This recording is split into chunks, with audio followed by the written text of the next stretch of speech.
Yo, what's up, everybody? Taj TV. Like, subscribe, comment, share, follow on Facebook, YouTube at Taj TV. Hey, congratulations, Kansas City Chiefs. I'm from Kansas. I know what Trump said, but trust me, Chiefs are not in Kansas. No, on some real though, congrats to all the Chiefs fans back at home. You guys waited, 50 years to hold that trophy again.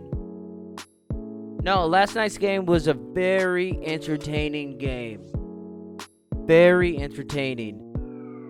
You know, I wasn't fond of the commercials. I wasn't fond of the halftime show. I mean, you had Shakira at one point look at the camera and do this whole little thing. I wasn't fond of that at all. But, you know, overall, I'm not mad. I'm not mad at all. You know what I'm saying? The game was actually great. It was a great game. Great comeback from the Chiefs. And I'm about to go through some stats. Some stats of the game. Some game stats. Then I'm going to give you my take. All right. Time of possession. Kansas City Chiefs got the edge on that one. 33 minutes, 13 seconds. First downs, Chiefs again, 26. Total yards, Chiefs again, 397. Passing yards, 268. Rushing yards, Niners got that with 141. You know, overall, the Chiefs, to me, in the last 7 minutes of the game, dominated. But we'll get to that. All right. Individual stats. Jimmy G, he was 20 for 31 for 219 yards, 1 touchdown, 2 interceptions. Pat Mahomes, the great, the MVP, which he should not have won, but we'll get to that. Pat Mahomes, 26 out of 42 for 286 yards, 2 touchdowns, 2 interceptions. Morstadt for San Francisco, the running back, 12 attempts, 58 yards, 1 touchdown. Damian Williams for the Kansas City Chiefs, 17 attempts, 104 yards, 1 touchdown. Receiving, Bourne from San Francisco, 2 receptions for 49 yards. Tyreek Hill, 9 receptions for 105 yards. And I'm going to throw in Sammy Watkins because he had a great game. Great game. Sammy Watkins, 5 receptions, 98 yards.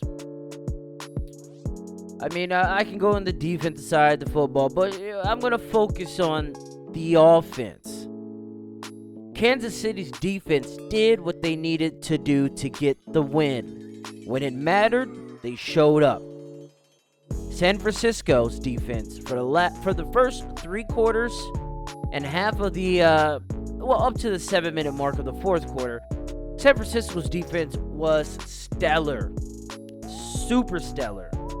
But you got to play all 4 quarters. We know that. If you played any sport growing up, you got to play the whole game. You can't play half the game and win.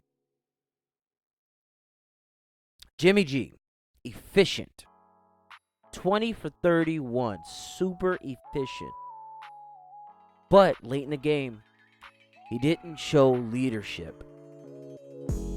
I know I'm a Patriots fan. Yeah, Riley's a Patriots fan. But that stat line, that makes me happy. Because now I'm not feeling like we're missing out on another 20 years of greatness.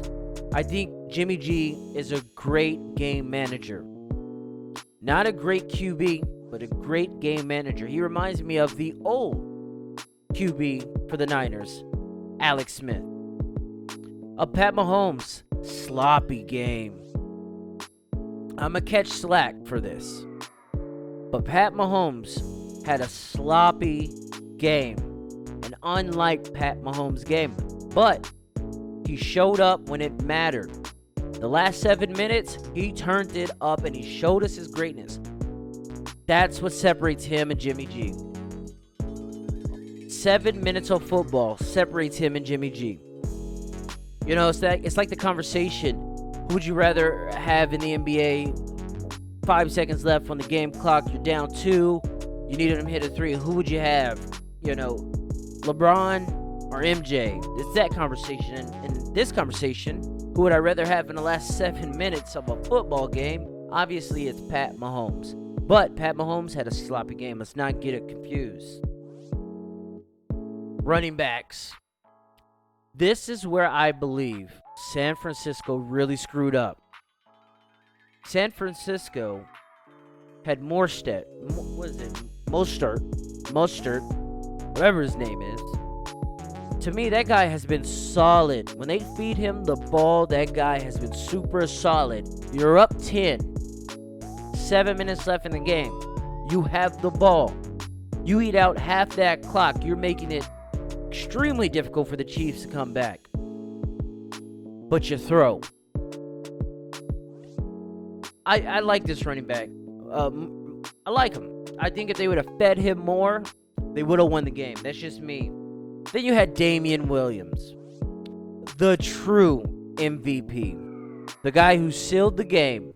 The guy who grinded on that top-ranked run defense. Grinded. 17 attempts for 104 yards. That guy should have been the MVP. And let's go receiving. I'm going to start with the Chiefs because I'm highly disappointed in San Francisco. I'm going to go with the Chiefs first. Tyreek Hill did what I expected him to do. The guy has burners. He's a fast, little quick receiver. And he's developed great hands in the passing game. These last couple years, Tyreek Hill has become a bona fide number one receiver. Oh, man, salute to Tyreek Hill. Sammy Watkins, a former number one receiver. Guy had a great game, made a crucial catch. Great game, Sammy Watkins. If you ask me, the underrated player of the game, Sammy Watkins. And then you have Travis Kelce, 6 receptions, 43 yards, and a touchdown. Travis Kelce did what we knew he was going to do. Now, San Francisco. Where did your receivers go? If you're a San Francisco fan, where did all the receivers go? I mean, you had Bourne, 2 receptions, 42 yards. Samuel, to me, the go-to guy was Deebo Samuel, 5 receptions for 39 yards. Juszczyk, the fullback, 3 receptions, 39 yards, 1 touchdown. The best receiver of the night for the Niners. And then you had Emmanuel Sanders, had a horrible game, 3 receptions, 38 yards. Kittle, 4 receptions, 36 yards. With Kittle, that pass interference shouldn't have been called in a Super Bowl, but was the right call. He extended the arm. When you extend the arm and you create space by doing that, that is a pass interference. Kittle, you disappeared. For an all-time talent, you did disappear. I'm going to say this. Kansas City, are you going to build a dynasty for Mahomes? Are you going to build a dynasty for Kelce? Are you going to build a dynasty for Tyreek Hill? I say that because they're young, they're athletic, and they're ballers. Ballers. Those great New England teams, those great Cowboy teams had a trio. Usually it's a running back, receiver, quarterback. Your special Kansas City, 2 receivers, include the tight end, 2 receivers. You're at the point where you don't really even need a bona fide stud back. That's a great position to be in. You can just throw anybody back there. So that means you don't have to pay at the running back position. But you do need to pay your tight end, and you do need to pay your receiver, as well paying Mahomes. You pay those 3 guys, you guys are in dynasty mode, if you ask me. Another thing, LaShawn McCoy. Oh, man, one of my favorite players ever to watch was Shady McCoy. I'm so happy that this guy got a ring. When Philly won the Super Bowl a couple years back, I really felt salty because I wanted, you know, Deshaun Jackson, LaShawn McCoy, like those guys for that Philly team. I really wanted those guys to get a ring. Like, I just love their talent, their skill set. You know, Deshaun was the first Tyreek Hill, small receiver, great hands, and was as quick as a rabbit. You know, but I'm happy. I'm happy for Shady. But the one I'm happy for the most, Andy Reid. An all-time great coach. All-time great coach. I'm happy, sir, that you got your ring. I'm happy that we can call you an all-time great coach now. The NFL is like one of those sports, if you don't have a ring, it really diminishes your legendary skill set. I mean, there's a lot of great coaches in the NFL that just never won a ring, and they'll never be up there with your Bill Bellies. You know what I mean? So congrats, Andy Reid. I think with this win, and especially getting Kansas City a championship, sir, you might be a top 10 all-time great coach now. So congrats to you. Once again, congrats to the Kansas City Chiefs. You guys played a hell of a game. Congrats as well to the Niners. You didn't win it, but you played your butts off. And that's, as a fan, as a consumer of the NFL, I appreciate that. It was a great game, guys. Respect both teams. Respect everybody involved in that game. Like, subscribe, comment, leave a comment on both platforms. Follow Taj TV, YouTube and Facebook. Great talking with you. Great chat. Go Patriots. Good night.